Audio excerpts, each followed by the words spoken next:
একটি বড় আন্দোলন হয়েছে। এই আন্দোলনের আগেও আমরা দীর্ঘ 16 বছর আন্দোলন করেছি।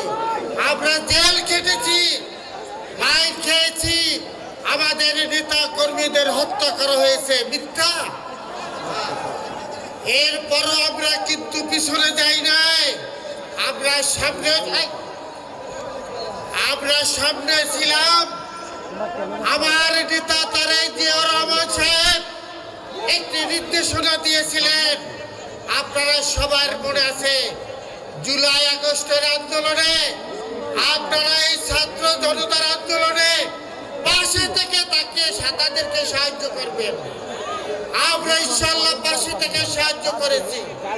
এই বরিশালে গর্বের সহিত আমরা বলতে চাই, আমরা পাশে থেকে তাদেরকে খাদ্যের ব্যবস্থা করেছি, আমরা তাদেরকে পানির ব্যবস্থা করে দিয়েছি, আমরা তাদের সাথে ছিলাম।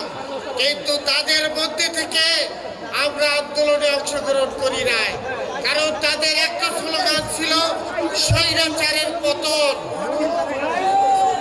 স্বৈরাচারের পতন, এইটাই ছিল আমাদের চাওয়া পাওয়া। পরবর্তী সময় যখন স্বৈরাচারের পতন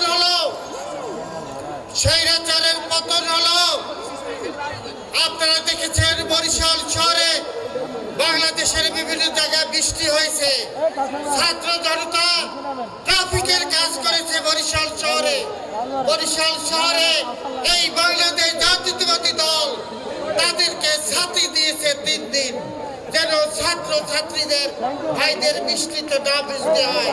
এই কাজ করেছে বাংলাদেশ জাতীয়তাবাদী দল।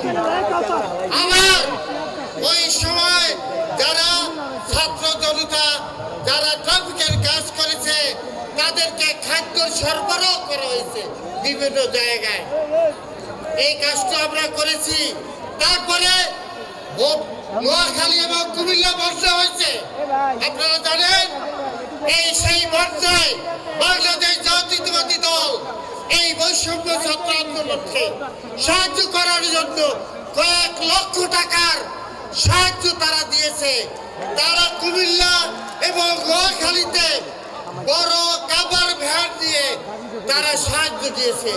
এটা ছিল বাংলাদেশ জাতীয়তাবাদী দলের সমর্থন, তারেক জিয়ার নির্দেশ।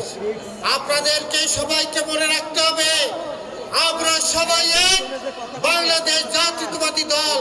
এখানে যদি স্লোগান দেই ব্যক্তিকে, এখানে ব্যক্তির স্লোগান দিয়ে ভোট হবে না। ভোট স্লোগান দিতে হবে আপনার এলাকায় শান্ত রাখবেন।